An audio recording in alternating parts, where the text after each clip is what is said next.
ನಮಸ್ಕಾರ ವೀಕ್ಷಕರೇ, ಎಲ್ಲರಿಗೂ ಸನೀಸ್ ಕಿಚನ್ಗೆ ಸ್ವಾಗತ. ನಾನು ನಿಮ್ಮ ಸಂಧ್ಯಾ ರಘು. ಇವತ್ತು ಒಂದು ಹೆಲ್ದಿ ಮತ್ತು ಟೇಸ್ಟಿ ರೆಸಿಪಿಯೊಂದಿಗೆ ನಿಮ್ಮ ಮುಂದೆ ನಾನು ಬಂದಿದ್ದೀನಿ. ಅದೇ ಸೋಯಾ ಚಂಕ್ಸ್ ಪಲಾವ್. ನಾವು ಅದರಲ್ಲೂ ಈ ವೆಜಿಟೇರಿಯನ್ಸು ಪ್ರೋಟೀನ್ಸ್ ಯಾವುದ್ರಲ್ಲಿ ಸಿಗುತ್ತೆ ಅಂತ ಹುಡುಕಿ ತಿನ್ನಬೇಕು. ಸೊ ಈ ಸೋಯಾ ಚಂಕ್ಸು ಒಂದು ಒಳ್ಳೆ ಬೆಸ್ಟ್ ಆಪ್ಷನ್. ಈ ಕಾಳುಗಳನ್ನೆಲ್ಲ ನಾವು ಮೊಳಕೆ ಕಟ್ಟಿ ಅದನ್ನೆಲ್ಲ ಮಕ್ಕಳಿಗೆ ತಿನ್ನಿಸಿದ್ರೆ ಅವರು ಅಷ್ಟೊಂದು ಇಷ್ಟಪಟ್ಟು ತಿನ್ನಲ್ಲ. ಈ ಸೋಯಾ ಚಂಕ್ಸ್ನ ಈ ಥರ ಪಲಾವ್ಗೆ ಹಾಕಿ ಮಾಡೋದ್ರಿಂದ ಅದು ತುಂಬ ಟೇಸ್ಟಿಯಾಗೂ ಆಗುತ್ತೆ ಮತ್ತು ಅದು ತುಂಬ ಹೈ ಪ್ರೋಟೀನ್ ಇರೋದ್ರಿಂದ ಅದು ಆರೋಗ್ಯಕ್ಕೆ ಕೂಡ ಒಳ್ಳೆಯದು, ಮಕ್ಕಳು ಬೆಳವಣಿಗೆ ಕೂಡ ಅದು ತುಂಬ ಉಪಯೋಗಕರ. ಸೊ ಹಾಗಾದರೆ ಆಗ್ತಾಡ ಬನ್ನಿ ಶುರು ಮಾಡೋಣ. ನಾನು ಈ ಥರ ಒಂದು ಸೋಯಾ ಚಂಕ್ಸ್ನ ಒಂದು ಬೌಲಷ್ಟು ಸೋಯಾ ಚಂಕ್ಸ್ನ ತೊಗೊಂಡಿದ್ದೀನಿ. ಆದಷ್ಟು ಸಣ್ಣಗಿರೋ ಸೋಯಾ ಚಂಕ್ಸ್ನ ತಗೊಳ್ಳಿ, ಚೆನ್ನಾಗಿರುತ್ತೆ. ಇದಕ್ಕೆ ನಾವೊಂದು ಮಸಾಲ ಪೇಸ್ಟ್ನ ರೆಡಿ ಮಾಡ್ಕೋಬೇಕು. ನಾನು ಒಂದು ಮಿಕ್ಸರ್ ಜಾರ್ಗೆ ಒಂದು ಇಡಿಯಷ್ಟು ಪುದೀನ ಮತ್ತು ಕೊತ್ತಂಬರಿ ಸೊಪ್ಪನ್ನ ಹಾಕೋತಾ ಇದ್ದೀನಿ. ನಂತರ ಇದಕ್ಕೆ 1 ಇಂಚಷ್ಟು ಶುಂಠಿನ ಸೇರಿಸ್ಕೋತೀನಿ. ಖಾರಕ್ಕೆ 2 ಹಸಿರು ಮೆಣಸಿನ್ಕಾಯಿನ ಹಾಕೋತಾ ಇದ್ದೀನಿ ಮತ್ತು ಅದು ಟೇಸ್ಟ್ ಕೂಡ ಕೊಡುತ್ತೆ. 1 ಗೆಡ್ಡೆ ಬೆಳ್ಳುಳ್ಳಿ ಕೂಡ ಇದಕ್ಕೆ ಹಾಕೋತಾ ಇದ್ದೀನಿ. ನೀವು ಜಿಂಜರ್ ಗಾರ್ಲಿಕ್ ಪೇಸ್ಟ್ ಕೂಡ ಹಾಕ್ಕೋಬೋದು. ಇದಕ್ಕೆ 1/4 ಲೋಟದಷ್ಟು ನೀರು ಹಾಕ್ಕೊಂಡು ನಾವು ಇದನ್ನು ಚೆನ್ನಾಗಿ ನುಣ್ಣಗೆ ಪೇಸ್ಟ್ ಆಗೋ ಥರ ಇದನ್ನು ರುಬ್ಕೋಬೇಕು.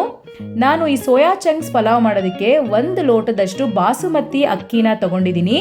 ನೀವು ಬೇರೆ ಮಾಮೂಲಿ ಅಕ್ಕಿ ಕೂಡ ತೊಗೋಬೋದು. ಕೊಲ್ಲಂ ರೈಸ್ ಅಂತ ಬರುತ್ತೆ, ಸಣ್ಣಗಿರುತ್ತೆ, ಅದನ್ನು ಕೂಡ ತೊಗೋಬೋದು. ಇದಕ್ಕೆ ನೀರು ಹಾಕ್ಕೊಂಡು ಚೆನ್ನಾಗಿ ತೊಳ್ಕೊಳ್ಳೋಣ. ತೊಳ್ಕೊಂಡ ನಂತರ ಇದಕ್ಕೆ ನೀರು ಹಾಕ್ಕೊಂಡು ಅರ್ಧ ಗಂಟೆ ನೆನೆಸಬೇಕಾಗತ್ತೆ. ಅದು ನೆನೆಯೋ ಅಷ್ಟರಲ್ಲಿ ನಾವು ಒಂದು ಕುಕ್ಕರ್ಗೆ 2 ಸ್ಪೂನಷ್ಟು ತುಪ್ಪ ಹಾಕ್ಕೊಳ್ಳೋಣ. ನೀವು ಎಣ್ಣೆ ಬೇಕಾದರೂ ಹಾಕ್ಕೋಬೋದು. ನಾನು ತುಪ್ಪ ಮತ್ತು ಎಣ್ಣೆ 2 ಹಾಕೋತಾ ಇದ್ದೀನಿ. 2 ಸ್ಪೂನ್ ಎಣ್ಣೆ ಹಾಕ್ಕೊಳ್ಳೋಣ. ಎಣ್ಣೆ ತುಪ್ಪ 2 ಕಾದ ನಂತರ ಇದಕ್ಕೆ ಸ್ಪೈಸಸ್ನ ಆ್ಯಡ್ ಮಾಡ್ಕೊಳ್ಳೋಣ. ನಾನು ಒಂದು ಪಲಾವ್ ಎಲೆ ಹಾಕೋತಾ ಇದ್ದೀನಿ. ನಂತರ 1 ಏಲಕ್ಕಿ ಹಾಕೋತಾ ಇದ್ದೀನಿ.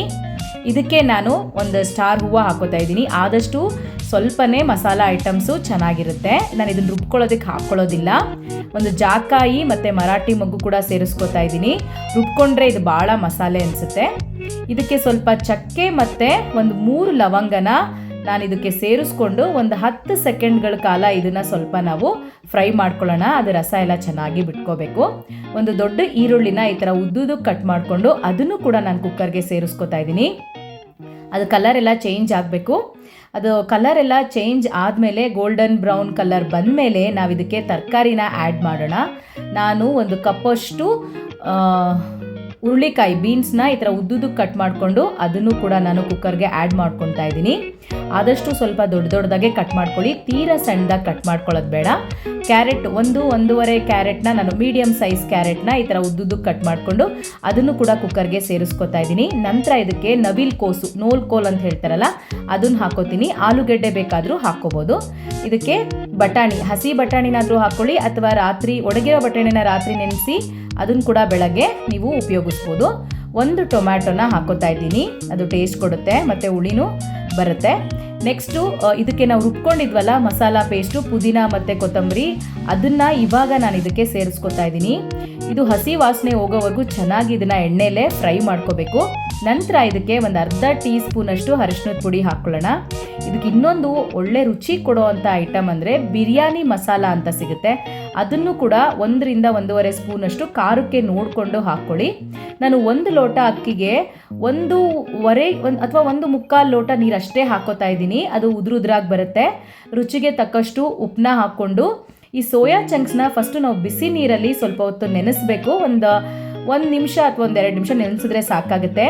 ಅದು ಚೆನ್ನಾಗಿ ನೀರನ್ನೆಲ್ಲ ಇಂಕೊಂಡ್ಮೇಲೆ ಅದು ಮೆತ್ತಗಾಗುತ್ತೆ. ನಂತರ ಆ ನೀರನ್ನೆಲ್ಲ ನಾವು ಸೋಯಾ ಚಂಕ್ಸಿಂದ ಸಪ್ರೇಟ್ ಮಾಡ್ಕೊಳ್ಳೋಣ. ಇದನ್ನೆಲ್ಲ ಚೆನ್ನಾಗಿ ಈ ಥರ ಹಿಂಡ್ಕೊಂಡು ನಾವು ಸಪ್ರೇಟ್ ಮಾಡ್ಕೋಬೇಕು. ಇದು ಒಳ್ಳೆ ಪ್ರೋಟೀನು, ಆರೋಗ್ಯ ಕೂಡ ತುಂಬ ಒಳ್ಳೆಯದು. ಮಕ್ಕಳು ಕೂಡ ಇದನ್ನು ತುಂಬ ಇಷ್ಟಪಡ್ತಾರೆ. ಈಗ ಈ ಸಪ್ರೇಟ್ ಮಾಡ್ಕೊಂಡಿರೋವಂಥ ಸೋಯಾ ಚಂಕ್ಸ್ನ ನಾವು ಈ ಕುಕ್ಕರ್ಗೆ ಹಾಕೋತಾ ಇದ್ದೀವಿ. ಸೊ ಇದನ್ನು ಇದಕ್ಕೆ ಸೇರಿಸ್ಕೊಂಡು ನಾವು ಚೆನ್ನಾಗಿ ಸ್ವಲ್ಪ ಮಿಕ್ಸ್ ಮಾಡ್ಕೊಳ್ಳೋಣ. ಈ ಸೋಯಾ ಚಂಕ್ಸ್ನ ಕುಕ್ಕರ್ಗೆ ಹಾಕ್ಕೊಂಡು ಅದನ್ನು ಚೆನ್ನಾಗಿ ಮಿಕ್ಸ್ ಮಾಡಿದ ನಂತರ ನಾವು ಅರ್ಧ ಗಂಟೆ ನೆನೆಸಿಟ್ಟಿದ್ವಲ್ಲ ಅಕ್ಕಿನ, ಅದನ್ನು ಕೂಡ ನಾನಿವಾಗ ಕುಕ್ಕರ್ಗೆ ಹಾಕೋತಾ ಇದ್ದೀನಿ. ಇದನ್ನು ಕೂಡ ನಾವು ಕುಕ್ಕರ್ಗೆ ಹಾಕ್ಕೊಂಡು ಚೆನ್ನಾಗಿ ಮಿಕ್ಸ್ ಮಾಡ್ಕೊಳ್ಳೋಣ. ಅರ್ಧ ಗಂಟೆ ಯಾಕೆ ನೆನೆಸ್ತೀವಿ ಅಂತ ಅಂದರೆ ಅದು ಅಕ್ಕಿ ನೆಂದರೆ ಅದು ಚೆನ್ನಾಗಿ ಟೇಸ್ಟಿಯಾಗೂ ಬರುತ್ತೆ. ಈಗ ಇದನ್ನು ಚೆನ್ನಾಗಿ ಮಿಕ್ಸ್ ಮಾಡಿಕೊಂಡು ಈ ಸಮಯದಲ್ಲಿ ಬೇಕಾದರೆ ಸ್ವಲ್ಪ ಉಪ್ಪು ಮತ್ತು ಖಾರ ಏನಾದರೂ ಬೇಕಂದರೆ ನೋಡಿಕೊಂಡು ನೀವು ಹಾಕ್ಕೋಬೋದು. ಈಗ ಲಿಡ್ನ ಕ್ಲೋಸ್ ಮಾಡಿಕೊಂಡು ಮೀಡಿಯಮ್ ಉರಿನಲ್ಲಿ ಜಸ್ಟ್ ಒಂದೇ ಒಂದು ಪ್ರೆಷರ್ ಬರೆಸ್ಕೊಂಡ್ರೆ ಸಾಕಾಗುತ್ತೆ.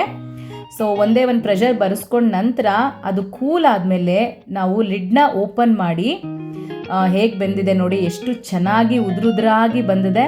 ಸೊ ಇದು ತುಂಬ ಟೇಸ್ಟಿಯಾಗೂ ಆಗುತ್ತೆ ಮತ್ತು ತುಂಬ ರುಚಿಯಾಗಿರುತ್ತೆ. ನೀವು ಕೂಡ ಇದನ್ನು ಟ್ರೈ ಮಾಡಿ ಹೇಗೆ ಬಂತು ಅಂತ ಹೇಳಿ.